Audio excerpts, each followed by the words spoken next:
Welcome to the series Employee Health Services, Mind, Body, and Spirit. Employee Health is a section in the City of Albuquerque's Risk Management Division. Its mission is to promote a sense of community and increase wellness among city employees and their families by providing education and counseling about physical and mental health.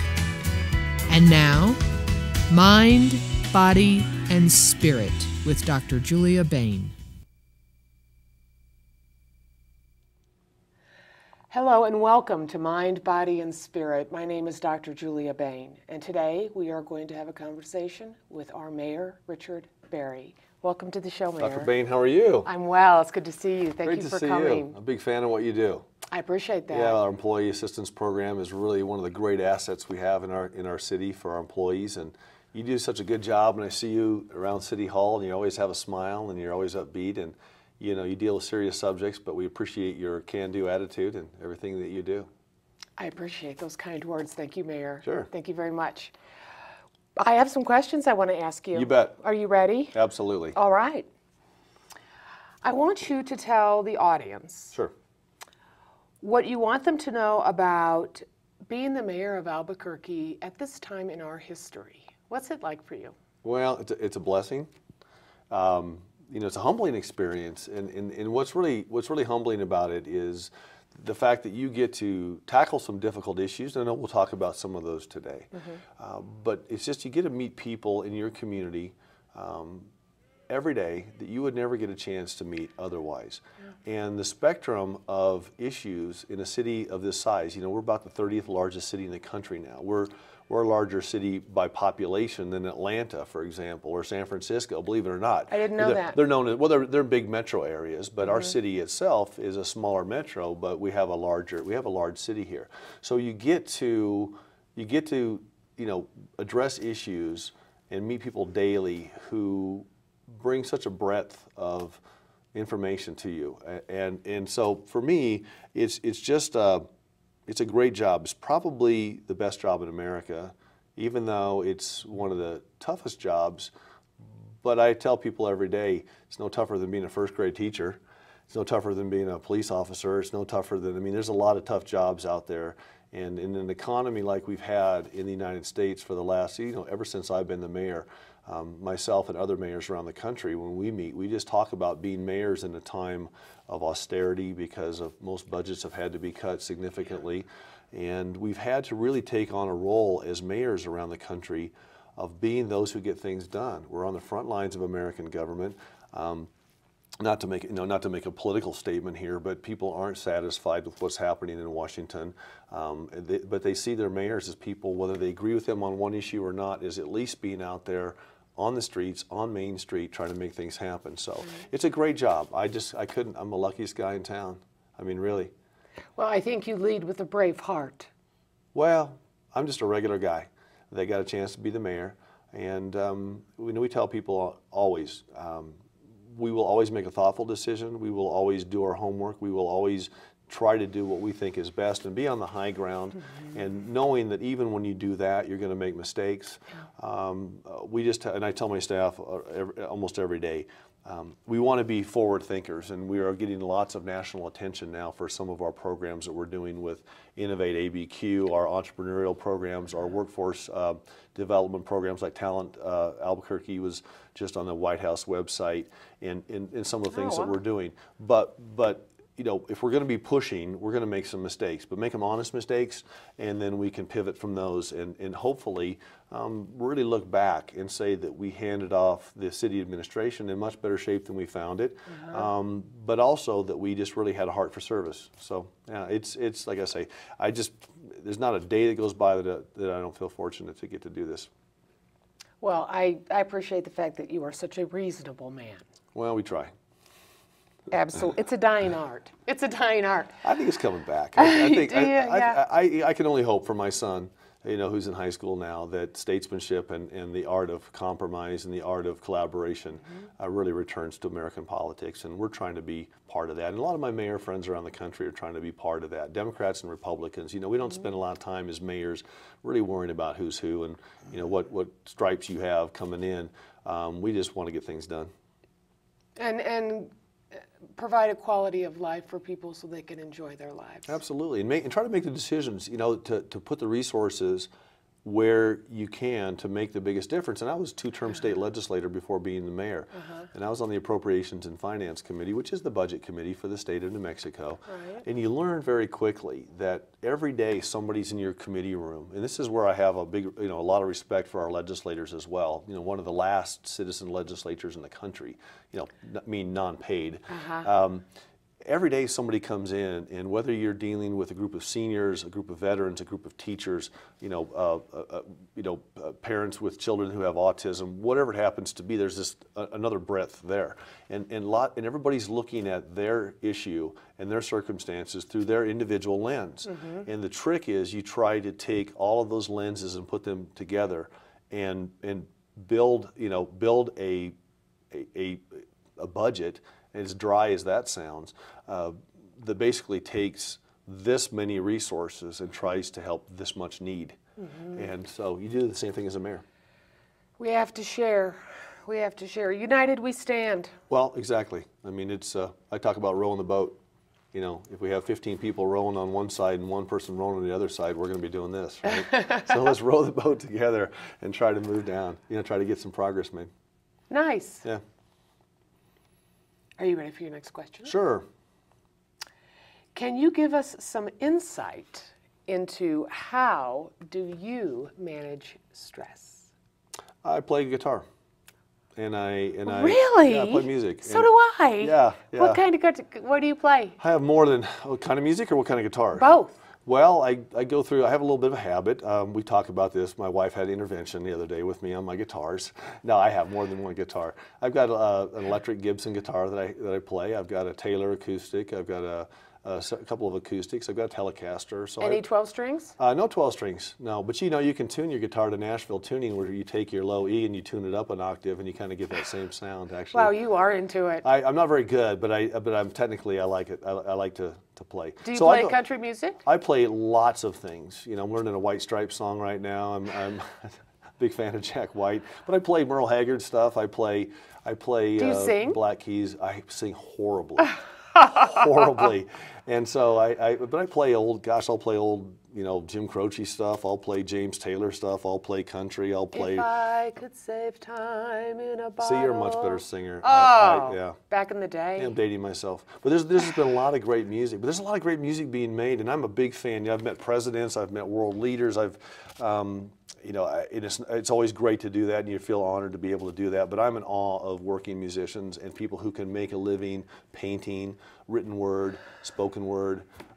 So that's where I get in awe, when somebody has the talent to make a living at that. So there's no chance that I'm going to quit my day job. But you be jam. an artist. But I go to my back bedroom and I play guitar, and I learn. YouTube's great because you can take guitar lessons. And you can learn. I learned Honky Tonk Woman the other night, and some of Keith Richards' open G tunings and things like that. So that's my de-stressor. I do exercise some, not as much as I wish I could because of the time constraints, because I'm putting in pretty long, putting in a 16-hour day pretty consistently. But every day I try to pick up a guitar and play. And then I like to spend time with my family. I was going to say, does your wife sing? She does sing, yeah. Does she, when you play guitar, will she sing? We don't do too much together. It's kind of, she banishes me to the back bedroom, and I get to go back there and be a rock star for 45 minutes. And I got to come out and do the dishes. But so for me, it's. And then we love being outdoors. We just, we've really tried to keep a family balance. As being mayor, I try to get home for dinner every night. I miss a lot of the cocktail party type things, but my time with my family is important, and so we I can work till midnight, 1, 2 in the morning, but I always try to be home for dinner. Yeah. I like a family man.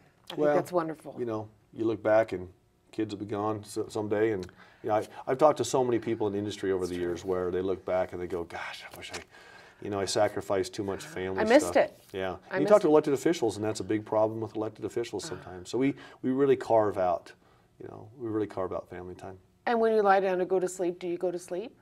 Yeah, I sleep like a baby. But by the time I go to sleep, I'm really tired. Yeah.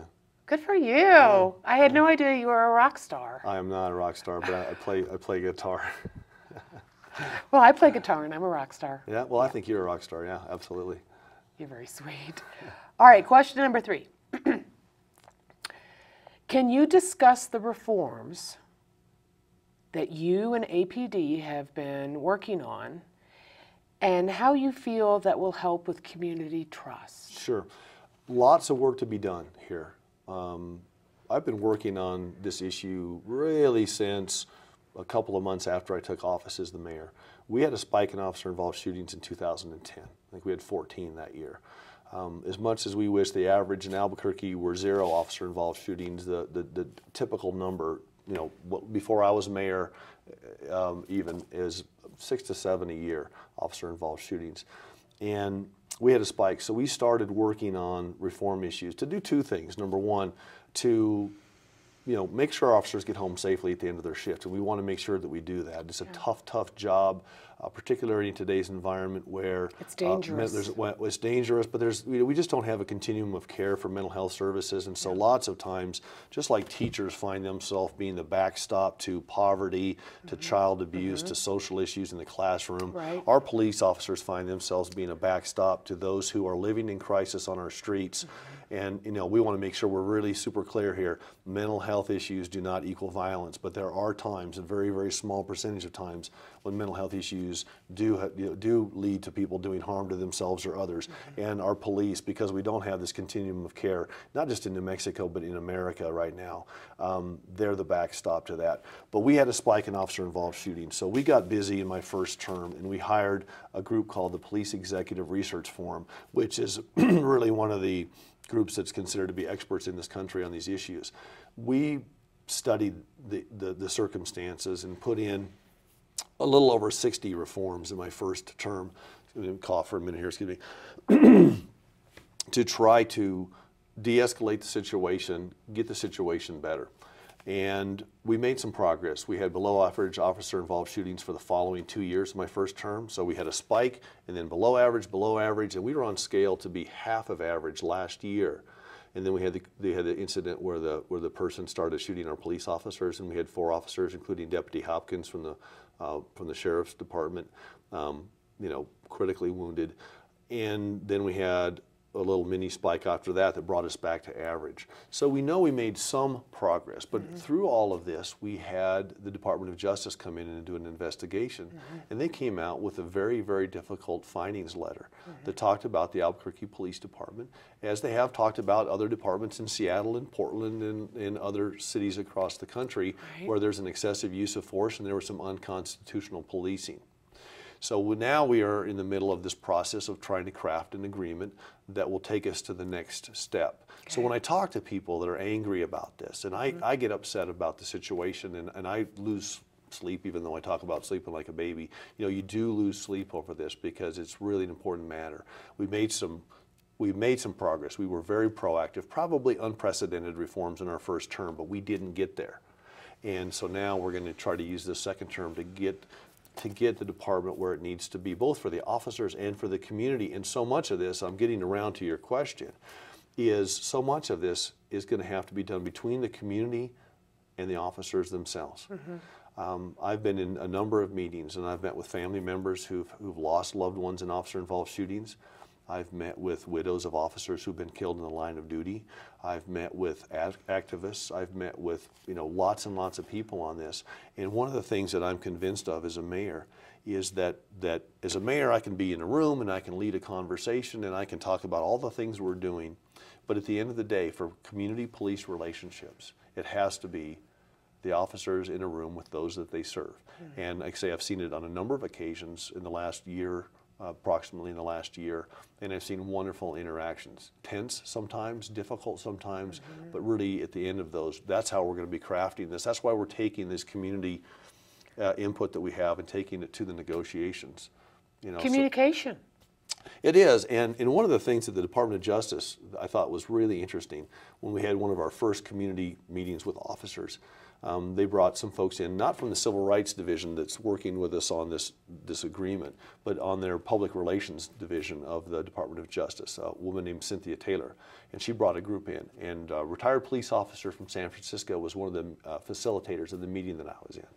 And we had flip charts, and we were talking about what does this look like in the community? what do better community police relationships look like? And words like respect were written down. People want respect. Officers want respect. The community wants respect. And we started talking about lots of these issues. But the gentleman from the DOJ flipped the chart over and he said, I want to write one word down.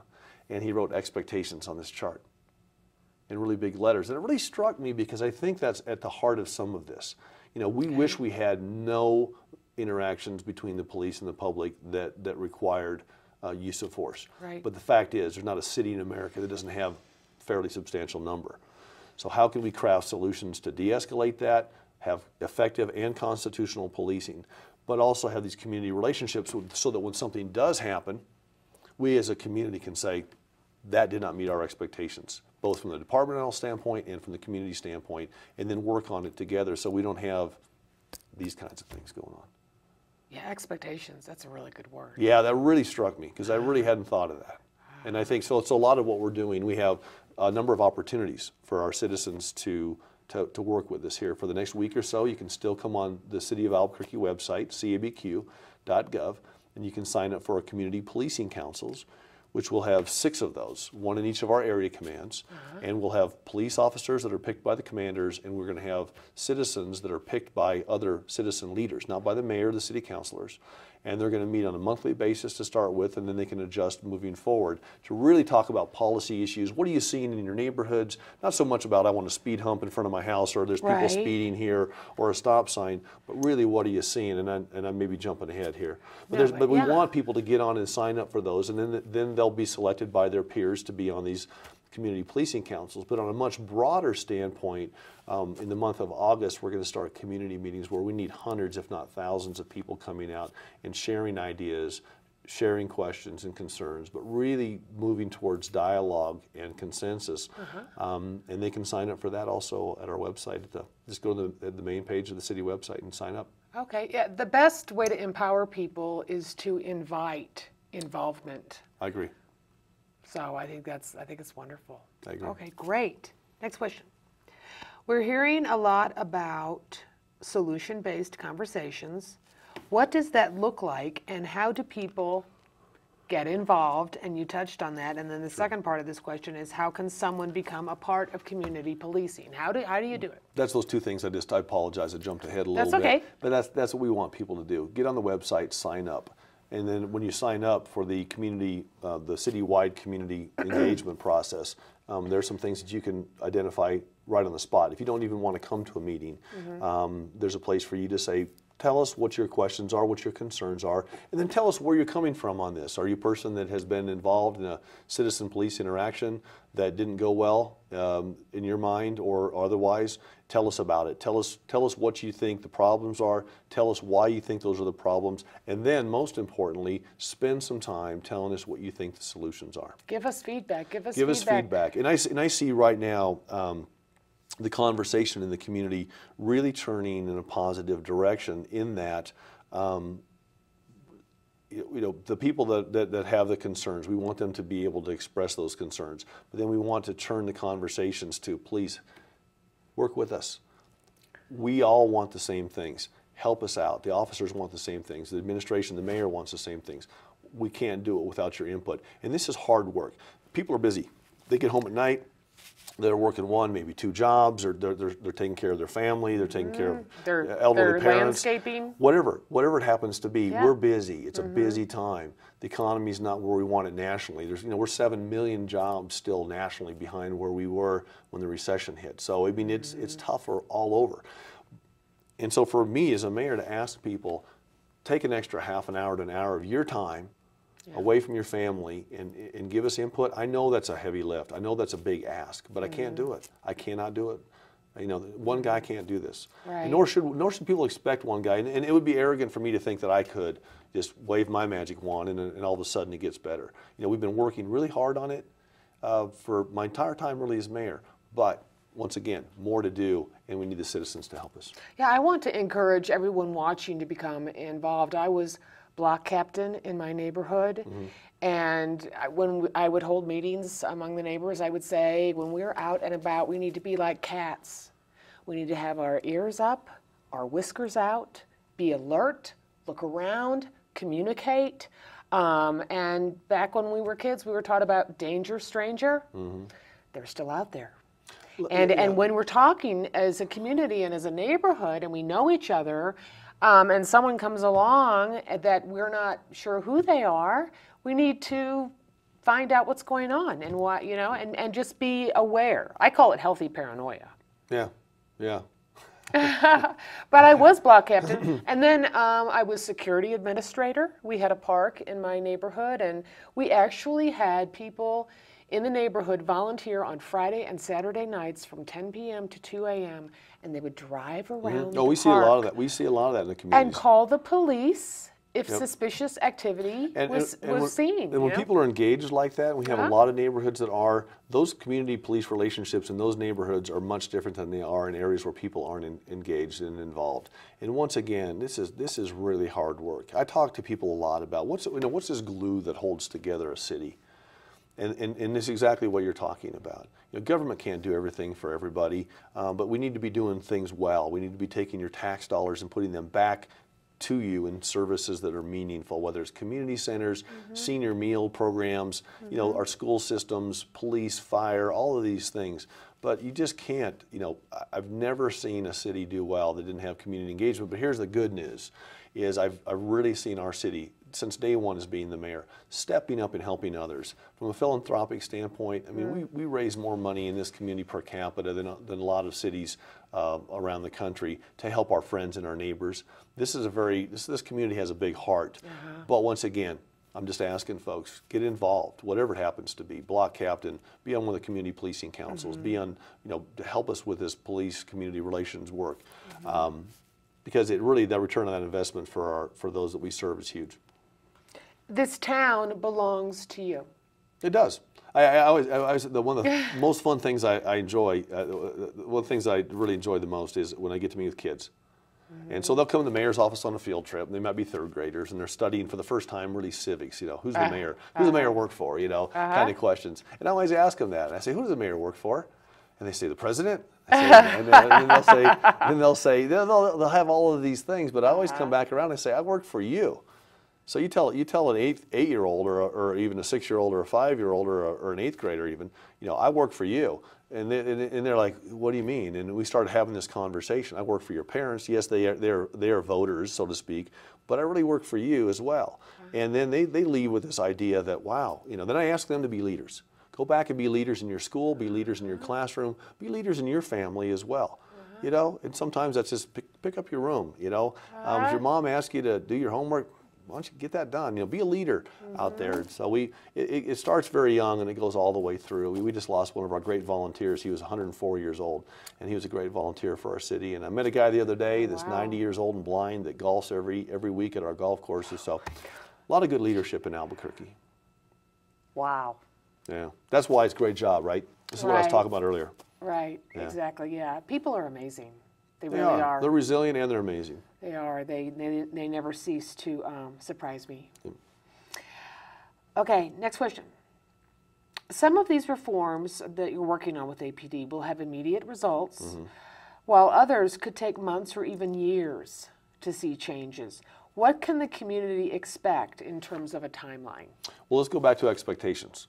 And I think this is one of those. We will craft an agreement, I'm confident, with the Department of Justice that we think works for both the city and for the department. And that's so important because if you look at other cities around the country that have been through this, we're like the 14th or 15th city in recent years that have been through this. So it's not unique to Albuquerque, but we have some good lessons learned. And I think by the end of this year, we should be in a position where we have something ready to start talking to the community about as far as here's what we've determined, whether it's use of force policy or some of the technical things that I'm not even qualified to be in the room when they're talking about. I mean, how many times do you, when can you escalate force, those kinds of things. I'm going to leave that to the Department of Justice and the experts. But I'll be the person that enters into this agreement as the mayor of the city. So I would think by the end of the year we'll have a lot more substantive things to talk, substantive things to talk about.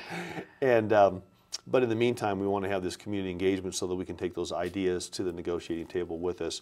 And a lot of the people that we're talking to, the DOJ is also talking to. So It's a process. It's going to be a process. We're talking about months, but then what's going to be so important is the monitoring of this. So there's going to be, and I've said this as the mayor, we need to have a monitoring situation in place so that those in the public that don't have trust in the police department at least have an independent third party that can tell them, yes, they are doing what we agreed to, yes, it is working, some of those things. Other people trust us when we tell them the information. It doesn't matter who gives the information. We want people to know that it's for real, that it's transparent, that it's not just smoke and mirrors, that it's really working. And so that'll be some through data. It'll be done through surveying and things like that. So we'll get the process in place. We'll get the new policies and procedures in place. That'll take probably the better part of a year. By the end of this year, we should have most of the agreements crafted. And then we will see how this changes over a period of time. But the thing that's most important is, long after I'm the mayor, I want to look back and say, wow, we put some things in place that were sustainable. Community policing councils, community engagement, community police relationships, and policies and procedures so that regardless of who the next mayor is, the next chief of police down the road, that we don't fall backwards. And some cities frankly have. So let's try to put something in place where we don't just make immediate improvements. My hope is that we can do something that lasts for generations. Because as I talk to people, even the most ardent, folks that are concerned about the police department tell me this is decades in the making, and so let's make sure we can build something that lasts. I appreciate that reassurance. Yeah, and I don't know if I just hope we can. Okay. Let's hope we can. Yeah. Step by step, day by day. But we're going to have to do it together, sure. Yes. Statistically, how do we compare with other cities in terms of crime? Well, if you look at cities of our size, we're about in the middle of the pack. There's a lot of people in our town that say, well, it's a very violent city, this and that. But if you look at the statistics, and I saw something, and I don't want to say this is definitive, but I saw a study recently where we weren't even in the top 100 most violent cities in the country. And I saw that too. And here we are, the 30th. But people have this perception, and sometimes, stories that you see day to day, sometimes they center on the things that are sensational. That's what news is. It's never news when the airplane lands, right? And so we understand that. But it kind of gives a perception that we're maybe a little bit more violent than we are. With that said, I'm really proud of the police department because in my first term, they were able to bring the crime rates in Albuquerque to 20-year lows and hold them there. So crime rates kind of, we're kind of bouncing around. This year it may go up 5% and then it go down 3%, but we really were able to drive those crime rates to 20-year lows and then kind of hold them in that area. That's significant. It is, and so this is a testament to the police officers that go out every day and do great work. Plus, we've had some chiefs that have been very innovative. Awesome. And I'm getting the sign like, okay, wrap this up, Julia. Sure. How many calls does APD respond to each year where arrests are made without use of force? Okay, so we have, in approximate numbers, 500,000 calls for service a year. So since I've been mayor, we've had several million calls for service. Wow. My understanding is we have about 25 to 30,000 arrests per year. And maybe 200 to 250 of those have use of force. So far less than even 1% of the calls, even the arrests. I mean, when you have calls for service, a couple hundred out of 500,000 is very, very small number. 200 to 250 out of 25 to 30,000 is less than 1%. But when those don't go well, they don't go well in a big way. So our big question is, if you look at the Department of Justice findings, some of the unconstitutional findings were before I was the mayor, some while I've been the mayor, some were officer-involved shootings, some were actual use of force. And so our goal is to set an agreement in place where the policies and training are even better than they are today, which we're frankly a department that does train well. Historically, we've won lots of awards even before I was the mayor. But let's do better so that we can take those numbers where they go bad. For either the officer or for the public, and really do our best to decrease those, and that's the goal. Excellent. Any final words of wisdom or encouragement for us? No, just, it's a great city, and we want people to remember this. It's tough times, we know that. The things I talk to mayors around the country that we think are unique to us aren't. Every city is going through some of these issues in one way or the other. But the thing that separates Albuquerque, and the reason I can't wait to get home when I'm traveling, is because this is a very unique place. And everybody loves their hometown, everybody brags about their city, but there's really something special about Albuquerque, and it's because of the folks that we have. And it is our diversity. Our diversity matters. And I think that the rest of the country is going to look a lot more like Albuquerque in 25 years than we're going to look like the rest of the country. So I think some of the things that we're working on here, we can really benefit. So stay engaged, coach me as a mayor, help me work for you, and that's what I'm asking, because we'll work hard for you, but we can't do it without your help and your leadership and guidance as well as a citizen. Mayor, thank you for your service. Thanks a lot. I so appreciate you coming on the program, and thank you for watching. This is Dr. Julia Bain. Until next time, be happy and be well. This has been Employee Health Services Mind, Body, and Spirit. For more information, call the City of Albuquerque's Employee Health Services at 768-4613. Let the Employee Health Services staff let you be your best at work, at home, and at play.